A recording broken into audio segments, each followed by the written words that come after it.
వాసవీదేవి గురువు శ్రీ భాస్కరాచార్య రచించిన మూల పురాణం వైశ్య పురాణ కావ్యము ఆధారంగా ఆమె జననం 2617 బీసీ జూలియన్ సంవత్సరంలో పునర్వసు నక్షత్రంలో శుక్రవారం వైశాఖ శుద్ధ దశమి నాడు జరిగినట్లు అంచనా వేయబడింది.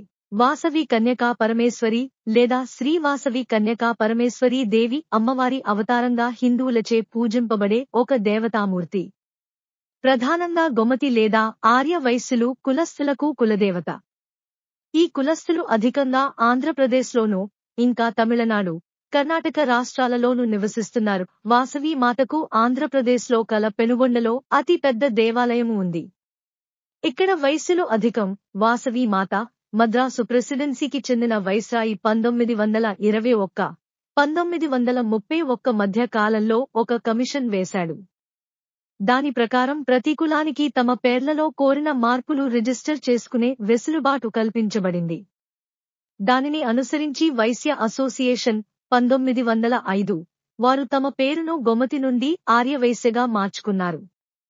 వీరు గోమాతను పూజించుట వల్ల వైశ్యులకు గోమతి అను పేరు వచ్చింది. ఉత్తరప్రదేశ్లో కూడా వైశ్యులకు గోమతి అను పేరు ఉంది. ఆర్య అంటే గొప్ప వంశస్థుడు అని అర్థం. దీన్ని ఒక జాతికి సంబంధించిన పదంగా పరిగణించరాదు. వీరంతా ద్రావిడ సంతతికి చెందినవారు. వీరిలో చాలామంది ద్రవిడ భాష అయిన తెలుగు మాట్లాడుతూ ద్రావిడ సంస్కృతిని పాటిస్తారు. 1. శ్రీ వాసవి కన్యకా పరమేశ్వరీ దేవికి పలు ఆలయాలున్నాయి. వీటిలో ప్రసిద్ధి చెందిన శ్రీ వాసవి కన్యకా పరమేశ్వరీ దేవి ఆలయం ఆంధ్రప్రదేశ్ రాష్ట్రంలో పశ్చిమ గోదావరి జిల్లాలో పెనుగొండ అనే పట్టణంలో ఉంది. ఈ ఆలయంలో 7 అంతస్తులతో ఉన్న గాలి గోపురం వివిధ వర్ణాలతో చక్కటి శిల్ప కళతో అలరారుతూ ఉంటుంది. ఇది వైశ్యులకు పవిత్ర క్షేత్రం. పెనుగొండ క్షేత్రాన్ని వైశ్యుల కాశీగా భావిస్తారు.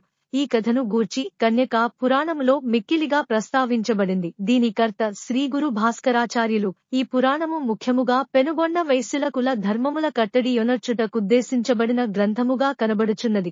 ఇందు చెప్పబడిన కథ సూక్ష్మముగా చెప్పబడింది. భగవంతుడైన శివుని ప్రేరణచే వైశ్యులు భూలోకమందలి 18 పట్టణములలో ఆవిర్భవించిరి. పెనుగొండ వారి ముఖ్య పట్టణము. మిగిలిన 17 పట్టణములు వరుసగా ధర్మ, ధనద, పాంచాల, నిరవధ్య, జననాథ, క్షీరకాసార, దెందులూర, ఏలూర, ఘంటసాల, త్రిగుణిత, ఘనభీమ, విశాఖ, కళింగ, నృసింహ, వీరనారాయణ, అచంట, సగరము. ఈ పురాణములో కొన్ని శాసనముల ఉదహరించబడినాయి. వాటిలో తామరాడ శాసనము, బాపట్ల తాలూకాలోని పెదచెరుకూరు శిలాశాసనము, విష్ణువర్ధనుని ఇక్షుగ్రామ తామ్రశాసనములు చాళుక్య కాలమునకు చెందిన విష్ణువర్ధనుని గురించి తెలుపుట వలన ఈ కథకు సంబంధిన కాలము శాస 10-11వ శతాబ్దము అయి ఉండవచ్చును.